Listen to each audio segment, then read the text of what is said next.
Plays them, does commentary over them, and gives his thoughts on why these decks might be successful or why not. But with that, we're jumping into Fatina versus Catch, the last match of the day. We've got Forest Craft. Thank you. Forest Craft. All right, what are your predictions? Who's gonna win? Who's gonna buy the dinner? Let me know how it's looking. Well, I think that Fatina is at a very strong advantage in this matchup. Roach has historically been very good against Control Blood decks, so I don't expect that to have changed. True, true. And of course I had to go with Catch just because you didn't, so we have to see. Even though Fatina plays combo decks, and I usually like more combo-oriented decks, he is playing Forest, and I do think the Forest is going to be a slight crutch. So that's fair. That's certainly possible. This is my home.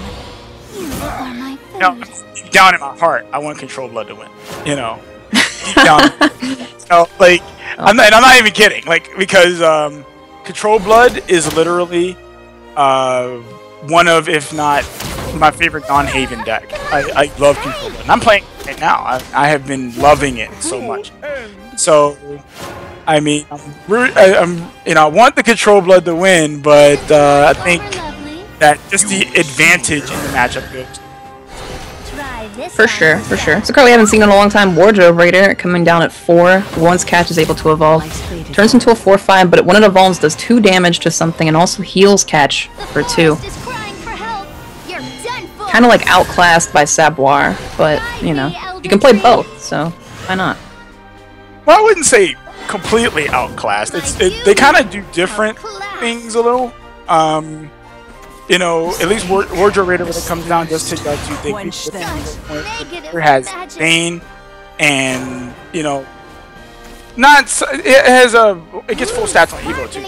Like, they're a little different, especially since Saboir's effect is Realistically, the advantages you get from playing Wardrobe Raider is just the fact that it comes down on mana earlier.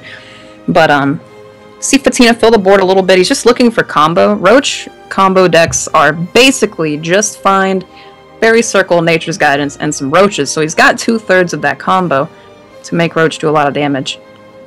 Yeah, but he doesn't have any Roaches. He has no Roaches. Unfortunately, yes. And here's something else too. Urias is really, really, really good against Forest. It's incredibly good against Forest. It's incredibly good, yes. They want to jam a bunch of fairies on the board. They want to get their combo count going. And when they have to keep summoning minions into that, Urias just starts doing like 2, 3, 4, 5 damage to them just for playing their Roaches. And that can add up. Point out how good this Soul Dominator is going to be. That Soul Dominator is going to put in work. And that's actually how important that card is too. He had traded Urias there. He couldn't kill the ward, get that off the board, so it stops value trading with him. But he had to. And he even digs for a Roach, but he finds one, bouncing the fairy, goes for the Fairy Circle, even breaking that combo piece. Oh, he's going with the Bandersnatch. Do you really have time for that though? Like, does Fatina just have this without an evolve with Angelic Snipe though? If he clears his own board. Oh wait, okay, no, he's not going for that. He must not have it. And he's doing these plays rather rapidly, so he must know that he just doesn't have it. Well, I mean, when you play these decks a lot, I feel like you know, because he has a lot of damage. He has Fairy Circle, Fairy, Roach, Nature's Roach. You can shove a Angelic Snipe into that next turn, but it doesn't matter. Soul Dominator has Storm. Ow! And that's what I'm talking about, man. Sometimes combo decks, when they're building their combo, they just aren't fast enough. They just get outsped. Wow. I think he would. Fatina would have needed at least one more turn, and possibly have needed to draw one more Roach. No, I think he had it for sure. Because you have 2 with one Nature's, you have 2 Roaches, and Yeah, We had two I think nature, he so had it for sure. Without, I've forgotten his entire hand already, but I do imagine he probably did.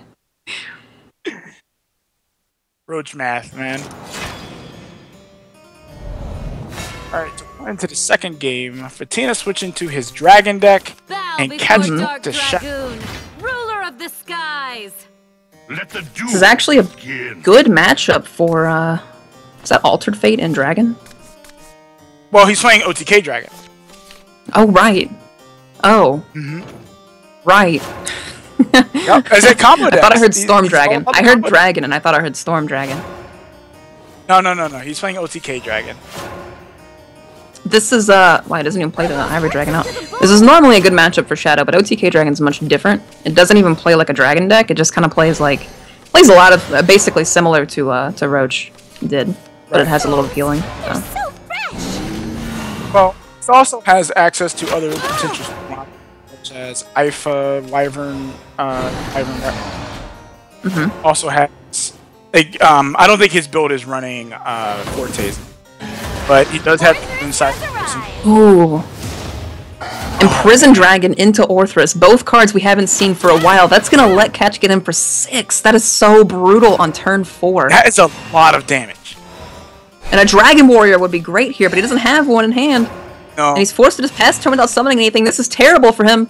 This is This terrible. is horrible. Yeah. And then he can't even deal. I mean, you just Evo Oh, he's not even Evoing the Lyric.